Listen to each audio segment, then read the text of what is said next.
Alô, olá pessoal, aqui é o professor Marcelo de novo. Vamos dar início aqui agora à apresentação de auditoria, tudo bem?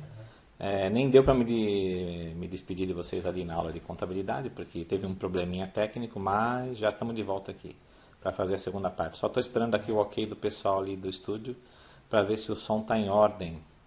Ah, tá bom então. Ok, tá bom, obrigado. Vamos começar. Então é isso, gente. Bom, para quem não viu a apresentação de contabilidade, eu sou o professor Marcelo Seco, tá? Já trabalho há muitos anos aqui no Ponto, dando aula de contabilidade, contabilidade geral, contabilidade pública, auditoria, legislação tributária, municipal e estadual, tá? E a gente está fazendo esse evento aqui, falando um pouquinho já sobre contabilidade, nós falamos, tá? Agora eu vou falar um pouquinho sobre auditoria, tudo bem? Está programado um conteúdozinho, talvez na aula de contabilidade não sobrou espaço para as questões, quem tiver dúvida pode lançar lá depois que eu respondo, tá? E vamos passar então aqui para a nossa apresentação, tá ok? Qualquer problema vocês avisem aí o pessoal, que eles dão um grito aqui e a gente conserta, ok? Vamos em frente então. Vamos que vamos. Vamos para a nossa apresentação de auditoria, tá?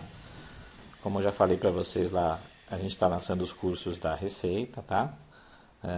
O professor aqui, Marcelo, está com os cursos de auditoria e de contabilidade, tudo bem? Voltado o de contabilidade tanto para auditores quanto para analistas futuros da Receita, tá?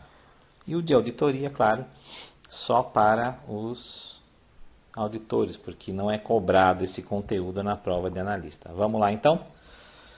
O que é o nosso curso de auditoria lá em vídeo, tá? O que eu vou trazer para vocês? Eu tenho a parte essencial da teoria, tá? Uma teoria enxuta, mas suficiente, tá? E muitas questões resolvidas, tá? Muitas questões mesmo.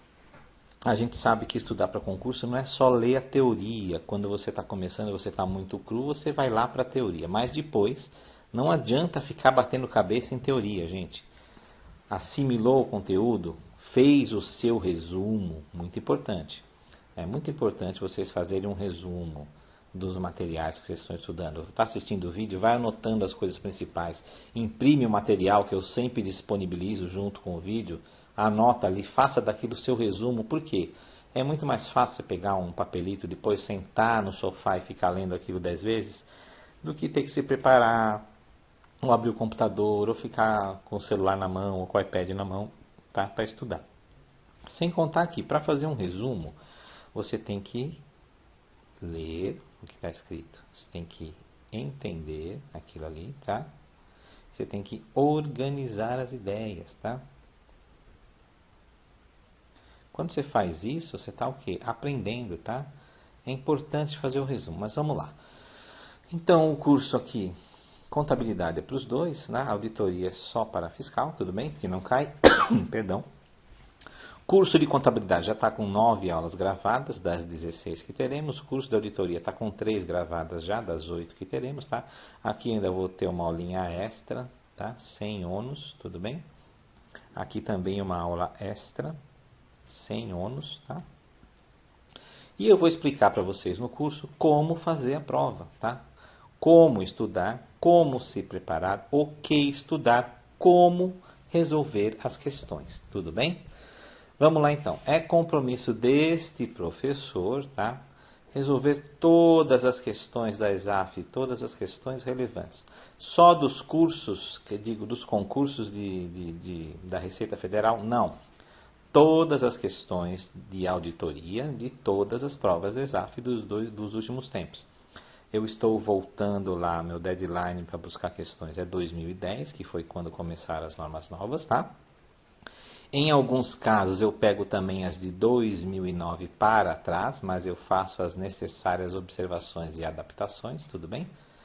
E eu vou levar você do zero, tá? Você é uma porta, como diriam em auditoria, nunca viu, mas você tem capacidade de aprender. Então, nós vamos levar você para uma ótima prova, tá bom?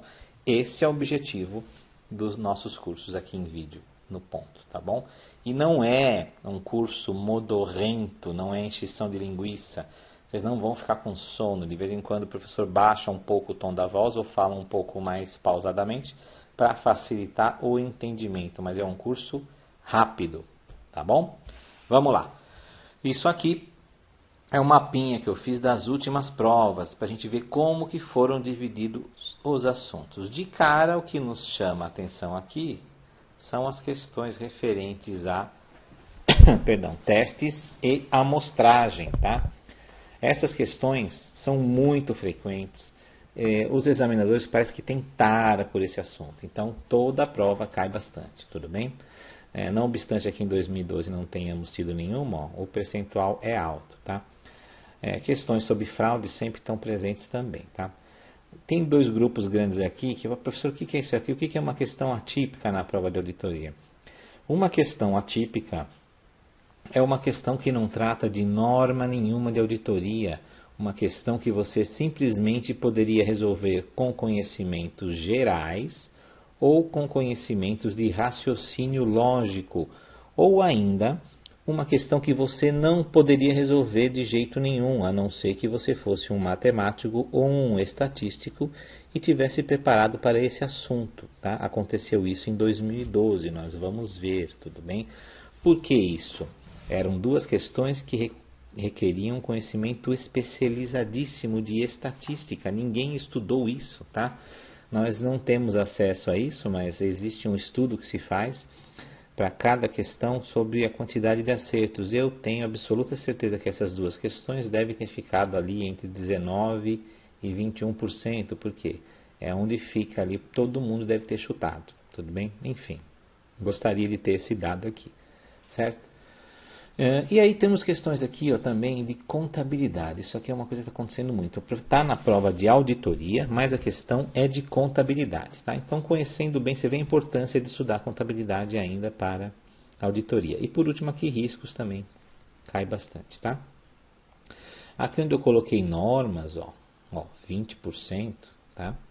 Mas por quê? São questões que não se encaixam. Na verdade, a maioria disso aqui tudo está em normas. Tá? Tudo está em normas. Mas, por exemplo, dessas 4 questões, foram 4 normas específicas que foram abordadas, tá? Pelo examinador. Então, não é um assunto só, eu juntei aqui, tudo bem? Porque senão ia dar uma questão de cada assunto. E essas normas, tá? Todas as normas principais, as mais exploradas, as mais importantes, nós vamos trazer no curso, tudo bem? Que normas são essas? São as NBC-TAs. Normas brasileiras de contabilidade, normas técnicas, normas de auditoria, tá? A gente tem uma pancada delas, isso aqui dá mais ou menos 1000 páginas também, tá? E eu trago o principal para vocês, tá bem? Quem tiver interesse, eu sempre coloco lá o número, vai no site do CFC, baixa a norma, dá uma olhada, mas elas são chatas de ler, são chatas, cansativas, modorrentas, tá? Eu trago em alguns pontos, eu trago os principais pontos, principais conceitos e vou dando uma explicada. É isso que a gente faz no curso de auditoria, tá? Quais são as tendências aqui que a gente está percebendo nas provas de auditoria? Os alunos começaram a escrever em 2011, 2012, professor, o que aconteceu com a auditoria? Mudou tudo, não consigo fazer a prova, não sei o que. Não, calma, não mudou nada, tá? O que mudou em auditoria mudou em 2008, 2009. E as normas que a gente tem até hoje são vigentes desde 2010. Então, de 2010 para cá não mudou nada. Mas quando chegou aqui 2012, 2013, mudou a forma de abordagem. O examinador parou de simplesmente pedir a norma ou conhecimento doutrinário a respeito de um item. Ele passou a cobrar conhecimento de contabilidade, tá? Passou a cobrar conteúdos de CPC, tá? Aí na prova de auditoria eu tenho uma questão de contabilidade, tá? Na prova de auditoria eu tenho um conteúdo, uma questão que requer o conhecimento de um CPC específico. Olhem que absurdo isso, mas acontece bastante, não é só na ESAF, tá? E passou a colocar situações práticas. Então ele fala assim, conta uma historinha, o auditor na empresa fulano de tal, blá blá blá, encontrou isso assim, assim, o que está acontecendo? E você tem que saber interpretar a norma e aplicar na situação prática. Isso aqui não acontecia muito antes, porque antes a gente só tinha isso aqui, ó.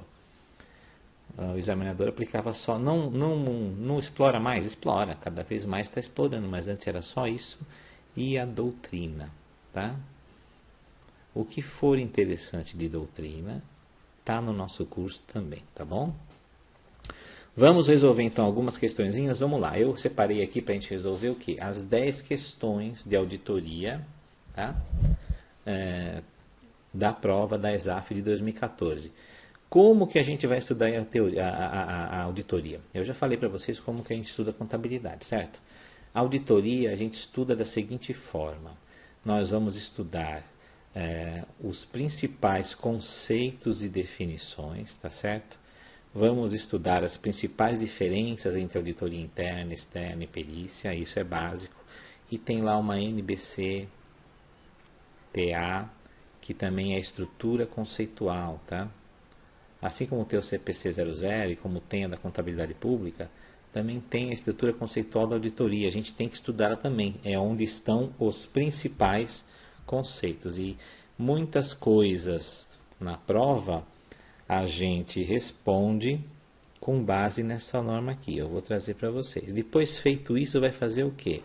Resolver questão, tá? Vamos resolver tudo quanto é questão que achar de auditoria, tá certo? Vamos lá então, começando por aqui. Em relação às estimativas contábeis da empresa auditada, o auditor independente deve. O que é auditor independente? É o auditor externo, tá? A gente tem o auditor externo e o auditor interno, certo? O auditor externo é independente, ele é de fora e vai ver o que está acontecendo nas demonstrações da empresa. O auditor interno, ele é de dentro da empresa, ele é funcionário da empresa e ele não é independente, ele é autônomo, certo? Professor, o que isso quer dizer com autônomo? Quando eu digo autônomo, eu quero dizer o seguinte, eu tenho aqui a governança da entidade, eu tenho a administração, certo? Tenho aqui as várias diretorias, blá, blá, blá. A auditoria interna está aqui. É um órgão que antigamente a gente chamava de órgão de staff, tá? Auditoria interna. Ela fica aqui penduradinha na administração. Então ela tem autonomia, ela pode exigir coisas e determinar coisas aqui para os demais órgãos, beleza? Então vamos lá, nós estamos falando, gente, a maioria das questões e a maioria de tudo que a gente vai estudar diz respeito a auditor independente, auditor externo, auditoria externa, tá? Quando não for isso, a banca vai dizer que ela quer especificamente o estudo da auditoria interna. No caso da Fazenda, olha eu falando aqui, no caso da Receita Federal, é pedido também o estudo da auditoria interna, a gente tem aula sobre isso, tá? Mas estamos aqui na auditoria externa. Então vamos lá. Sempre que constatar possível tendenciosidade da administração, o auditor externo independente deve concluir que as estimativas contábeis estão inadequadas, ressalvando o relatório. Bom, o que é essa tralha aqui? Duas coisas. Primeiro, está errado, não é sempre, tá? Tendenciosidade da administração quer dizer quem faz estimativas é o auditor? Não. Quem faz estimativas é a administração. Ela pode ser tendenciosa no cálculo de uma estimativa? Pode. O fato de ele achar que a administração foi tendenciosa é fator para que ele ressalve o relatório? O que é ressalvar? O relatório pode vir limpo, que a gente chama sem modificação de opinião, pode vir com ressalva ou pode vir com parecer adverso, tá? Ou com abstenção de opinião. Fazer uma ressalva no relatório é dizer que há um problema nas demonstrações. Mas a norma diz claramente que o fato de ele achar que tem alguma coisa errada na estimativa não é suficiente para ele ressalvar o relatório. Então está errado, tá? Não é sempre, é só em último caso. Aqui a gente vai ver depois, tá? Então, se ele achou lá, prosseguindo aqui, em relação às estimativas, periodicamente exigir da administração de seus advogados carta de responsabilidade estimada pelas estimativas efetuadas, eximindo a auditoria de avaliar os cálculos. Não, tá? Quem tem que fazer é a administração. Ele pode pedir carta de responsabilidade da administração, mas ele não vai se eximir, de avaliar os cálculos, tá? Ele tem que avaliar para ver se ela está ok ou não. Gente, presta atenção, auditor não faz estimativas, ele avalia. Avaliar é diferente de fazer, revisar, recalcular, tá bom? É só olhar, ele só vai olhar e tirar a conclusão. Tudo bem? Vamos lá. Deve revisar, ó, esse aqui é o verbo, revisar os julgamentos e decisões feitas pela administração na elaboração da estimativa contábil, para identificar se há indicadores de possível tendenciosidade. Beleza, isso aqui está certo. Por quê? Porque é isso que a norma diz. A gente vai ver depois, tá? Ó, reavaliar as premissas e, se discordar, determinar a modificação dos valores sob pena de não emitir. Não, ele não pode não emitir o relatório, tá? Ele não pode.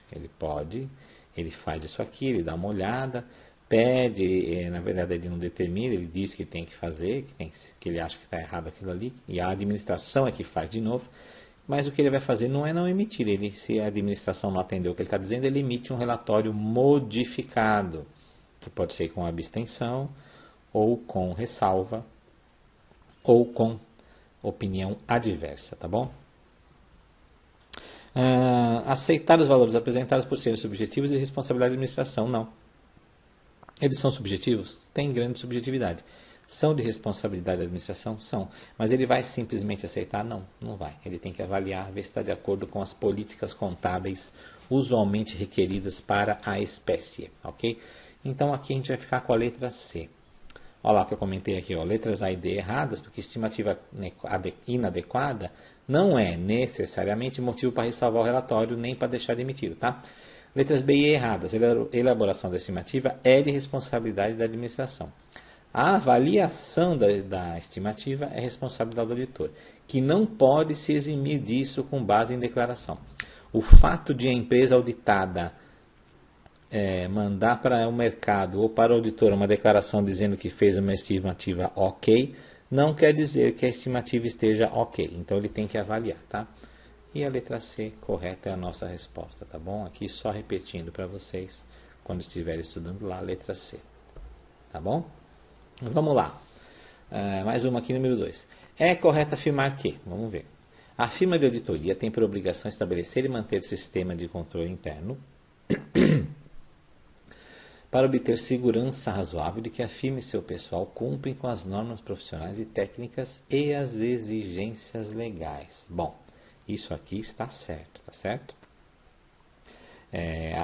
A firma de auditoria, o auditor externo, quando vai começar um trabalho, ele vai olhar o sistema de controle interno, tá? Ele vai manter, a gente está falando do sistema de controle de qualidade, está pensando no controle interno, mas também está certo. O que é o sistema de controle de qualidade? Esse aqui, gente, não é da entidade auditada, tá?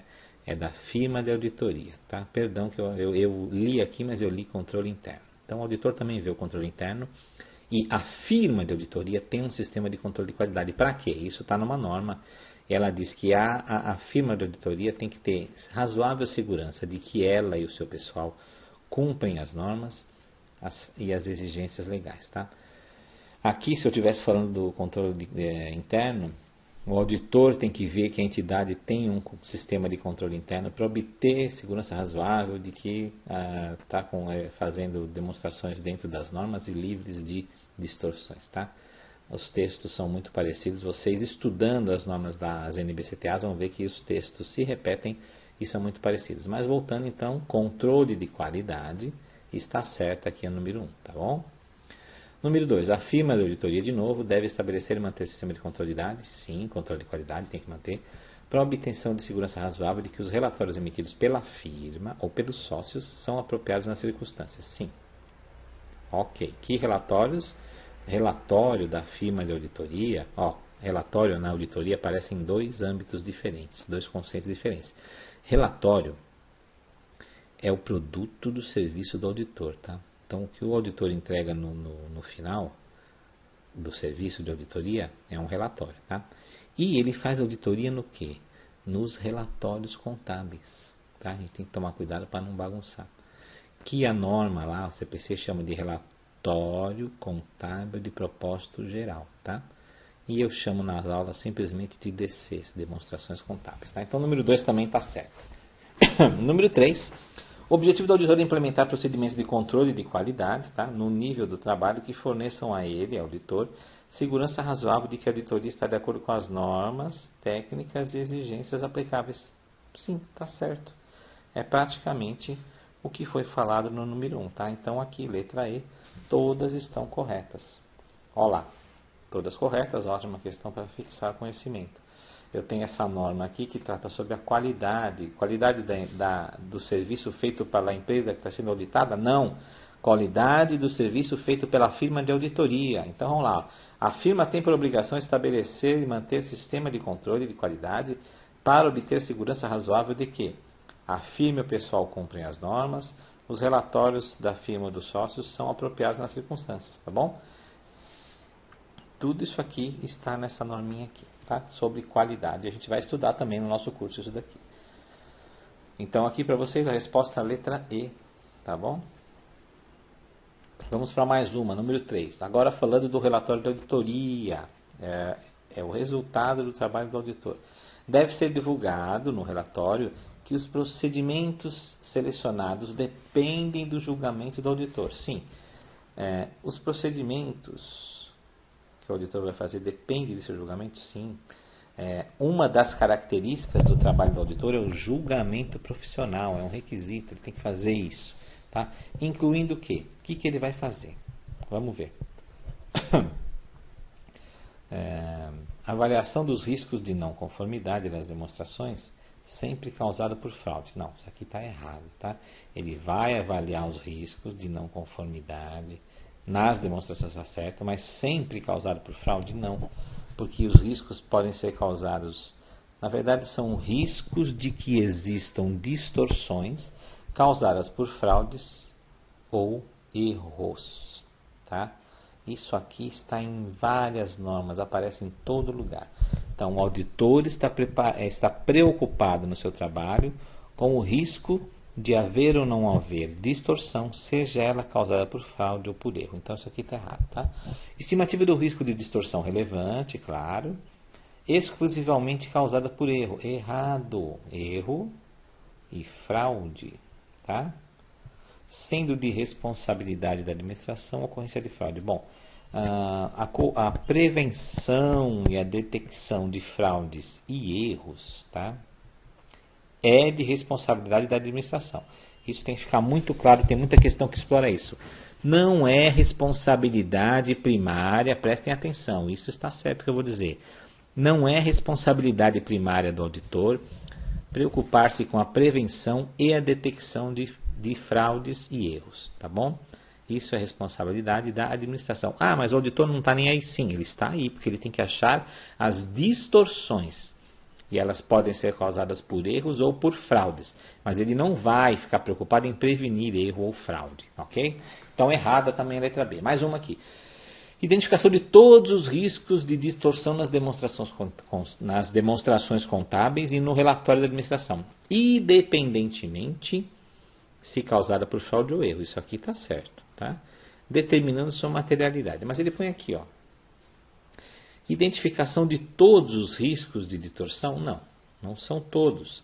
São só os riscos de distorção relevante.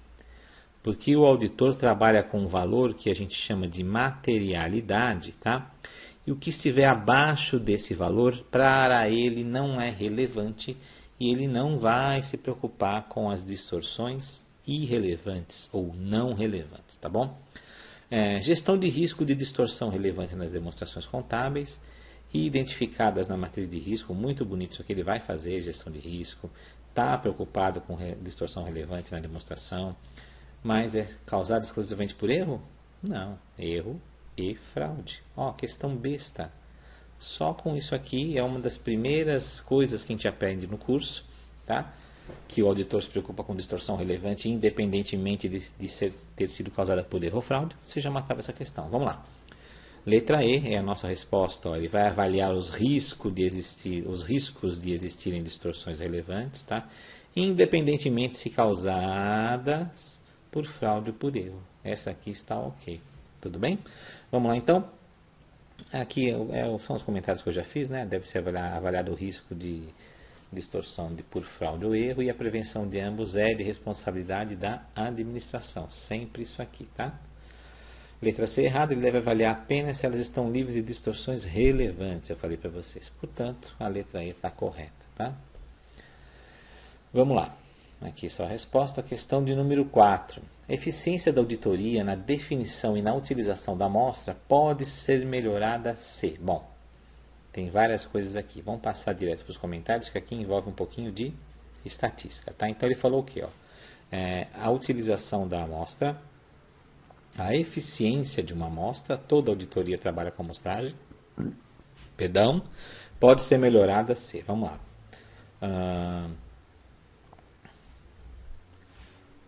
Vamos lá, professor, vamos lá. Letra A, está errada. Se eu aumento a taxa de desvio, eu aumento o risco inerente. O que é o risco inerente?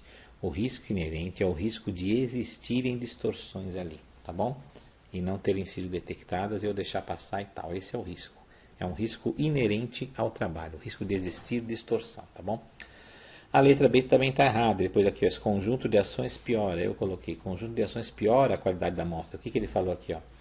Diminuir o percentual a ser testado, mas utilizar a seleção estatística. Bom, o auditor pode diminuir o percentual a ser testado? Pode. Tá? Mas se ele usar a seleção não estatística, ele piora a amostra. Diminuindo o percentual, ele também pode piorar a amostra. Depende da circunstância. A gente vai estudar depois. Tá? Vamos lá. Na letra C ele fala aqui, ó, concluir que a distorção projetada é maior que a distorção real. Projetada é aquela que ele espera lá com os cálculos que ele faz na amostra e no estudo das amostras. Tá? A real é aquela toda. Então, se ele achar que a projetada é maior que a real, ele está melhorando? Não. Não pode. Por quê, gente? Porque a projetada não pode ser menor que a real. Ó. A projetada ou estimada, tá? Se ela for maior que a tolerável no caso a real, que eu vou achar lá, tá? Se acontecer um caso em que a distorção estimada é maior que a distorção tolerável, essa amostra não fornece uma base razoável para a conclusão. Então, ele não está melhorando a qualidade da amostra. O professor inventou essa frase? Não. Isso aqui está em um pedaço da norma que fala sobre a amostragem. Tá? Essa frase está lá em destaque. Tá? E o examinador utilizou ela. Letra D, ele fala da estratificação. Ó. Se ele estratificar a população, o que é a população? É o total de itens a serem analisados. Dividido em subpopulações distintas, com características similares, eu melhoro a qualidade da amostra? Eu melhoro, tá? Eu melhoro a qualidade da amostra. Então, esse aqui é a minha resposta. Estratificar é uma boa técnica para fazer amostragem, tá? A gente vai aprender isso também. Letra E, errada. A empresa auditada não deve. Ele está dizendo lá, ó. Se o auditor mantiver os critérios de seleção uniformes e definidos com a empresa auditada, ó, ele vai melhorar a seleção da amostra? Não vai, não pode, gente. Por quê? Porque o auditado não pode participar. A administração da empresa que está sendo auditada, a entidade auditada não vai participar dos critérios de seleção de amostra, tá? Isso é coisa do auditor exclusivamente. Então aqui, na questão de número 4, ficamos com a letra D, ok? Aqui, essa aqui é uma questão muito específica. Ó. São características do auditor experiente. Então, o que acontece? Tem uma norma que determina, ela traz lá um dos conceitos que ela traz. Eu falei para vocês, tem várias NBCTAs, né? Todas elas no começo traz uma parte lá de conceitos, certo? E uma delas diz o que é um auditor experiente. Mas por que ele diz isso aqui? Porque essa figura do auditor experiente é usada em várias normas. Em vários momentos a gente fala em auditor experiente. Tá? Então, o examinador explorou esse pedaço aqui de uma norma. Vamos ver o que é auditor experiente. Ó, eu trouxe aqui para vocês um resuminho que está na nossa aula lá. Um auditor experiente, na definição do CFC, lá nas normas contábeis de auditoria, é um indivíduo interno ou externo à firma de auditoria que possui experiência prática de auditoria e conhecimento razoável de. Então, lá, ele tem que ter experiência em auditoria e ele conhece processos de auditoria, normas e exigências legais. Ele conhece o ambiente de negócios e ele conhece os assuntos de auditoria e de relatório financeiro relevantes naquele setor de negócio. Gente, todo auditor que vai auditar uma empresa precisa saber tudo isso aqui? Não. Só se ele for o auditor experiente. O auditor experiente tem uma função específica na equipe, tudo bem? Tem que conhecer tudo isso aqui. Por quê? Não é necessário conhecimento prévio do ambiente de negócio. O auditor vai entrar lá para fazer o trabalho, ele vai fazer. Tem uma parte do trabalho que chama entendimento do ambiente. Ele vai estudar o ambiente, tudo bem? Mas ele faz isso dentro da auditoria. O auditor experiente tem que ir para a auditoria já sabendo isso. Percebem a sutileza da diferença? Vamos lá. Então é isso. Ó. Características que o auditor experiente deve possuir. Conhecimento razoável, experiência prática da auditoria, ele copiou igualzinho aqui, ó, experiência prática da auditoria, e conhecimento razoável de processos, normas e exigências legais, tá? Além do ambiente de negócio, ele optou por não utilizar, ok? É uma questão simplesmente de cópia de um pedaço da norma que a gente está esperto, porque ela já está lá sendo estudada no nosso curso, ok? Questão agora de número 6. A empresa blá blá blá realizou contagem de estoques, fez lá um inventário físico, isso aqui é um procedimento de auditoria, tá? O auditor foi contratado para realizar a auditoria das demonstrações. Então tinha sido feito em outubro um inventário. E a auditoria normalmente é feita com dados da data do fechamento do exercício, 31 de dezembro. Em relação ao inventário, o que o auditor vai fazer? Bom, vamos ver. Ele vai validar a posição apresentada em 31 de dezembro, uma vez que foi atendida a exigência de inventariar os estoques? Não. Por quê? Não vai simplesmente validar, porque o inventário foi feito em outubro. E ele estará validando, se fizer isso, um valor de dezembro, tá? Então ele não pode fazer isso, ele tem que fazer alguma coisa para garantir que o valor esteja certo. Tudo bem? Vamos lá. Vai solicitar nova contagem em 31 de dezembro ou na data de início dos trabalhos da auditoria, sendo sempre obrigatória a sua presença e participação na contagem física e aprovação dos procedimentos de inventário. Bom, ele pode solicitar nova contagem, sim, mas em 31 de dezembro? Não. Por que ele não pode fazer isso? Porque já passou essa data, gente. Quando ele está fazendo a auditoria, 31 de dezembro já passou, não tem como fazer novo inventário em 31 de dezembro, tá? Não pode. E na data do início dos trabalhos? Também não pode, porque essa data é posterior a 31 de dezembro. E o fechamento do exercício é 31 de dezembro. Então, besteira isso aqui. Isso é uma questão de lógica. Eu não posso estar, por exemplo, em fevereiro e pedir para fazer um inventário de dezembro. Dezembro não volta nunca mais, certo? Ele vai exigir que seja elaborada a nota explicativa evidenciando a posição de outubro, ressalvando a posição de dezembro, esclarecendo que não houve contagem das posições de estoque, blá, blá, blá. Não, ele não pode fazer isso. Tá? Ele não pode simplesmente exigir uma nota e se eximir de fazer alguma verificação. Ele tem que fazer alguma verificação nisso daí, tá certo? Prosseguindo, falta a letra D e E ainda. Ele vai executar procedimentos para obter evidência de auditoria de que as variações no estoque entre outubro e dezembro estão adequadas. Perfeito, gente. É isso que ele vai fazer. Para que ele está lá? Ele não é auditor? Fizeram o inventário? O inventário tem que ser feito uma vez por ano? Tem que ser. Fizeram o inventário em outubro? Fizeram. Ótimo. O que ele vai fazer? Por meios documentais, vai obter evidências para ver que aqueles saldos de dezembro, partindo dos valores de outubro, os saldos de dezembro estão ok. Tá certo? É isso que ele faz.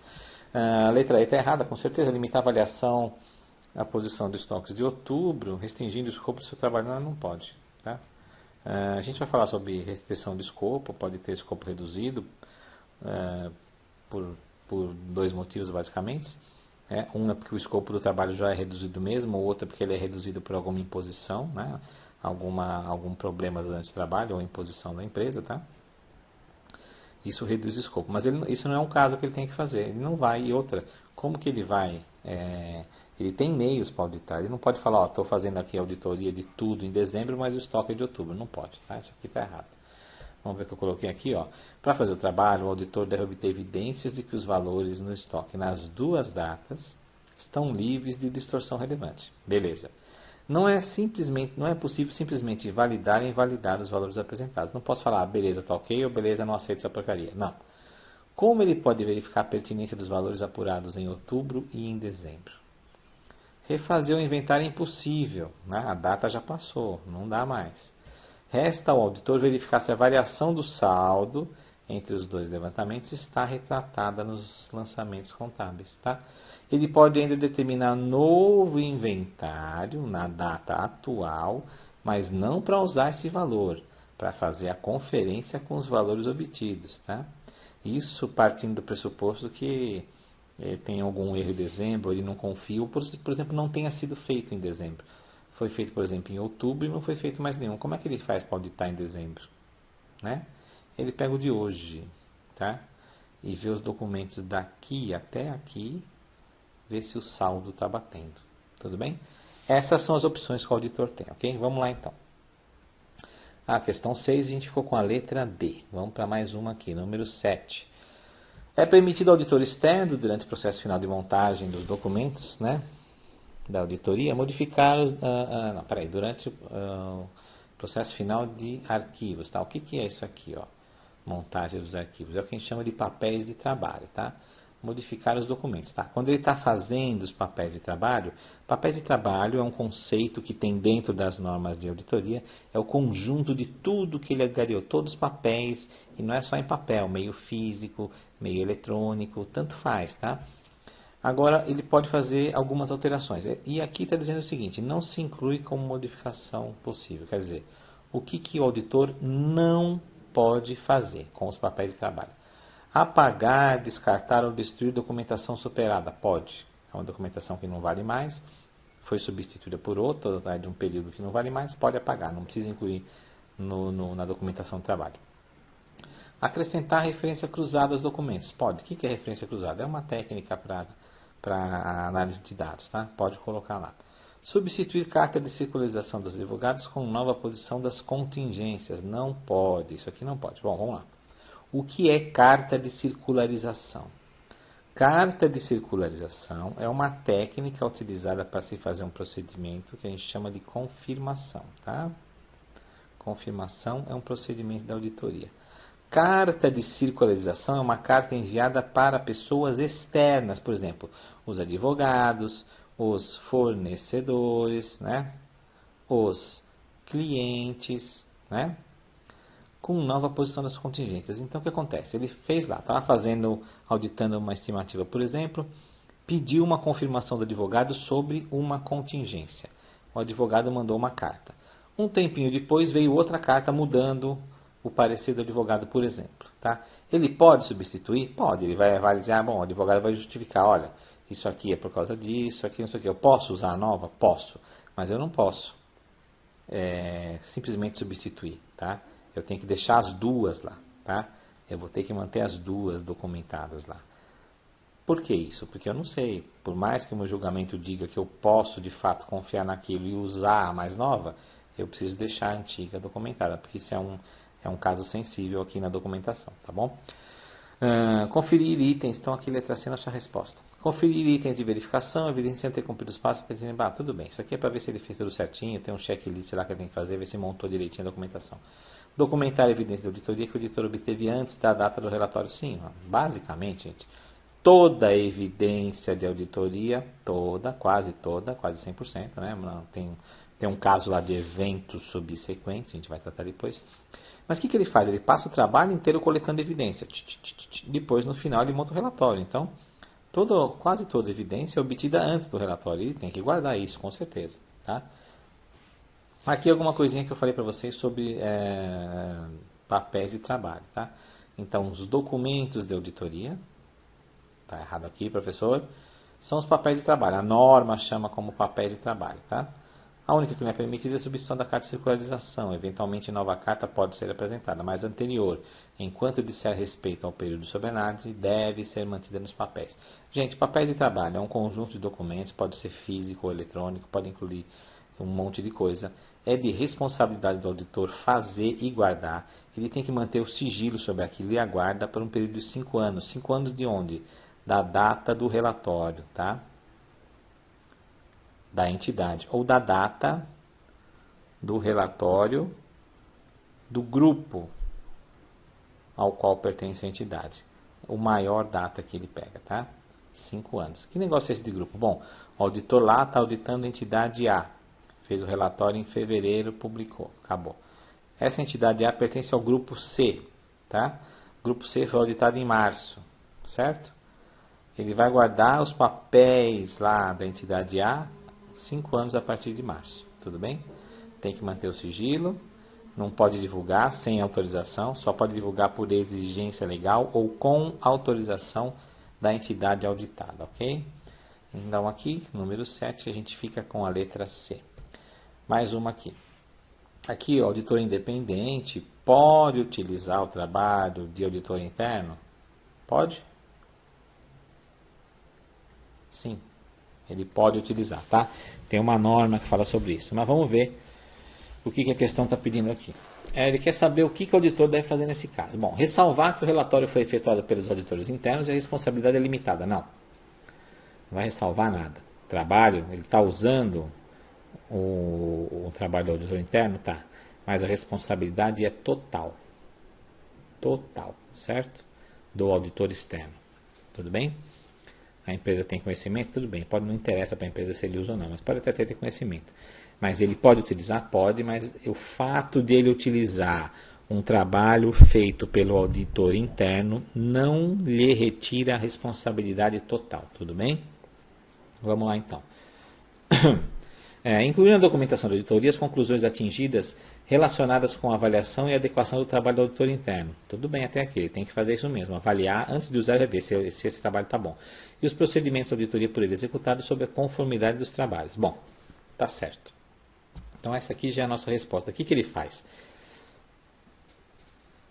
Para que o auditor externo decida usar um trabalho do auditor interno, ele tem que fazer um estudo da avaliação, um estudo da adequação, para ver se ele está ok, tá bom?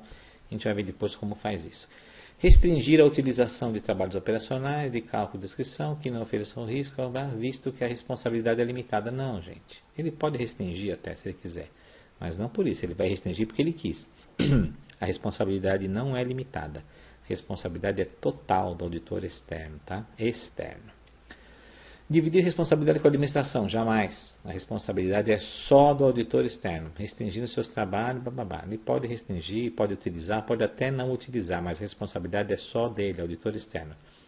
A administração não tem responsabilidade sobre essa utilização.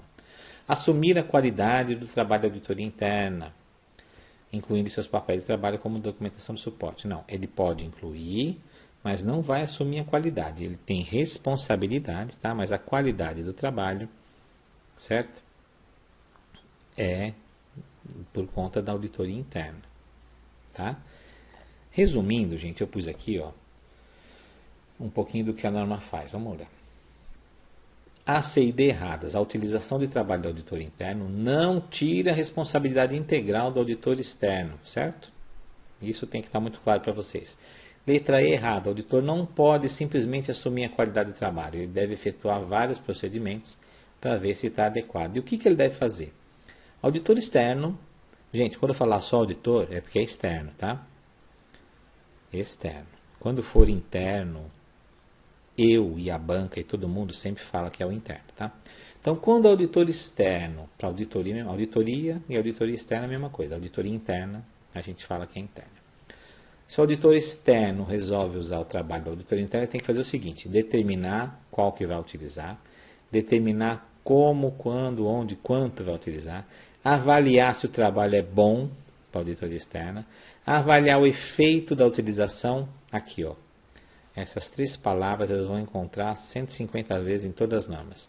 Avaliar o efeito da utilização da natureza, a época ou extensão dos procedimentos da auditoria. É isso que ele tem que fazer.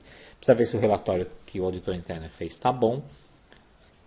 Para ele poder utilizar. Ele diz que utilizou, mas a responsabilidade continua sendo dele, ok? Então, número 8, a gente fica aqui com a letra B, certo? Mais uma aqui, número 9. A administração da empresa, elevação, restringir a alteração das demonstrações a um efeito de um evento subsequente. Evento subsequente é um evento que acontece depois, né, do fechamento do exercício. A legislação vigente não proíbe que a empresa faça o que ela fez. Ótimo, tá? Vamos ver.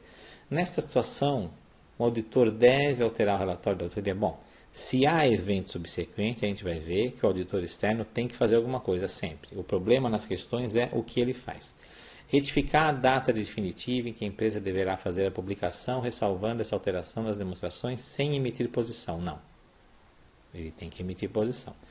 Incluir data adicional restrita a essa alteração que indique que os procedimentos do auditor sobre os eventos estão restritos unicamente às alterações. É isso que ele vai fazer, tá certo? Por quê? Ele vai pôr uma data nova lá, tá? Ele vai fazer procedimentos novos, já acabou o trabalho, eventualmente foi publicado o relatório, ele faz sobre os eventos subsequentes, tá? E vai dizer que ele analisou as alterações oriundas daquela nota explicativa daquela alteração, tudo bem? Substituir ressalvando o evento subsequente e mencionando impossibilidade de avaliação. Não existe impossibilidade de avaliação nesse impacto, nesse caso. Por quê? Se a empresa fez uma coisa que é permitida, inclusive pelo órgão regulador dela, ele tem que avaliar o impacto, tá? Adicionar parágrafo de outros assuntos, evidenciando o evento subsequente e mencionando a responsabilidade dos administradores sobre os efeitos. Bom, ele não pode, aqui ele está jogando a responsabilidade para o administrador. A responsabilidade de avaliar o efeito é do auditor. Tá? Ele tem que avaliar o que aconteceu, tudo bem? E não serve, parágrafo de outro assunto não serve para isso aqui, tá? Vamos ver depois para que serve isso. Determinar a data de término do trabalho, evidenciando a reavaliação da demonstração de forma completa e evidenciando que não há impactos nas demonstrações anteriormente apresentadas. Bom, ele não vai fazer isso aqui, tá? Por quê? Ele não vai reavaliar de forma completa, ele vai reavaliar só a parte que foi alterada, tudo bem? Vamos ver um pouquinho sobre isso aqui, ó. Não foi citado na questão o momento. É muito importante nas questões o momento em que ocorre o evento subsequente. De qualquer forma, tendo ocorrido alteração, o auditor tem que fazer o seguinte: aplicar procedimentos, sempre ele vai aplicar, estender os procedimentos até a data do novo relatório e fornecer um novo relatório, certo? Então ali, ó, isso aqui ele sempre vai ter que fazer, tá? E esse momento a gente vai estudar em detalhe depois qual é a importância dele. Então, A e C está errada porque ele deve se posicionar. A B está correta. A E está errada porque é um absurdo. Se a demonstração foi alterada, é óbvio que há impacto, porque se não houvesse impacto, não teria sido feita alteração na demonstração, não é verdade? E ele vai ter que avaliar esse impacto. Aqui eu falei um pouco para vocês sobre parágrafo de outros assuntos. Olha, ele não se destina àquilo ali que foi falado, né? A gente poderia utilizar o parágrafo de ênfase. O que é isso aqui? São elementos que aparecem no relatório do auditor. Então, parágrafo de outros assuntos. Tá? Ele vai se referir a um assunto não apresentado ou não divulgado na demonstração. Tá? Outros assuntos aqui, importante, não apresentado, não divulgado. Essa é a chave. De acordo com o julgamento do auditor, é relevante para os usuários entenderem a auditoria. Tudo bem?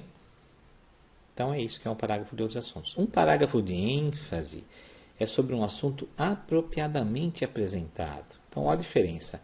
Outros assuntos não são apresentados nem divulgados, tá?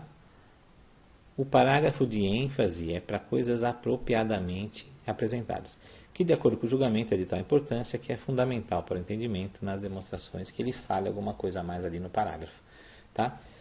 Então aqui na letra 10, no número 9, questão 9, ficamos com a letra B, tá? Temos aqui a questão 10, fala sobre materialidade. Meu tempo está curtíssimo, gente. Eu não vou ler. Aqui, ó, vamos ler só a primeira que eu já acho que é a certa aqui, ó. A determinação da materialidade. Não é um cálculo mecânico, muito importante saber isso sobre materialidade. Envolve exercício de julgamento profissional, sim, com certeza. É afetado pelo entendimento que o auditor possui sobre a entidade, claro. Isso é o que eu chamo de, é o feeling do auditor, tá? Ele afeta a materialidade. É afetado pela natureza e extensão das distorções, sim, isso aqui está na norma, tá? Também está certinho. Identificadas em auditorias anteriores. E pelas expectativas do auditor em relação às distorções do período corrente. Bom, ótimo, isso aqui está perfeito, gente. Tá? Isso que é a materialidade. Vocês leiam, isso aqui é praticamente a definição de materialidade. Tá? A letra B está errada porque não é um cálculo mecânico simples. Já para por aqui, está errada. Não é um cálculo mecânico simples, está errada. Não, está certo, ela não é, tá? Envolve julgamento profissional? Sim. Não deve ser afetado pelo entendimento? Não, tem que ser afetado. Ele deve ser afetado pelo entendimento, tá? Pelo feeling do auditor, pelo julgamento profissional. É um cálculo mecânico simples? Está errado, já nem precisa mais ler, tá? Não é um cálculo mecânico simples, está certo, não é? Envolve julgamento? Envolve. Não deve ser afetado? Errado, deve ser afetado, tá? Isso, gente, é a materialidade. Cai muito em prova, tá? É o que eu falei, o que está na letra A. Vamos ver um resuminho rapidamente aqui, ó. Materialidade. Ele deve considerar os fatores que podem influenciar a decisão dos usuários. Beleza, esse é um item muito importante. É considerada no contexto de fatores quantitativos e qualitativos como magnitude e natureza. Isso aqui está na norma, tá? E a extensão dos efeitos desses fatores na avaliação do objeto e nos interesses do usuário. Quer dizer, ele considera o que o usuário pensa também, ok? Materialidade é para cada trabalho, não havendo valor pré-fixado, tá? Para decidir o que é e não é material. Ao estabelecer materialidade global, o auditor chega a um número a partir do qual entende que as distorções são relevantes. Então, distorção relevante é aquela que está acima da materialidade. E se ela é relevante, ela afeta o julgamento de quem? Do usuário, certo? Nas palavras do NBCTA que trata do planejamento, olha aqui, ó, determinação da materialidade não é um cálculo mecânico simples, envolve julgamento profissional, é afetado pelo entendimento da entidade, atualizado, pode ser mudado durante a avaliação de risco, durante o trabalho, é afetado pela natureza e extensão das distorções, tá? E, dessa maneira, pelas expectativas do auditor em relação às distorções. Muito importante saber isso sobre a materialidade, ok? Essa é a nossa resposta. Então, letra A na questão 10. Quem tiver dúvida pode procurar lá no fórum, tá bom? Eu vou ficando por aqui, porque já estou com o tempo em cima da hora, pessoal. Espero que tenha agregado alguma coisa aí para vocês, ok?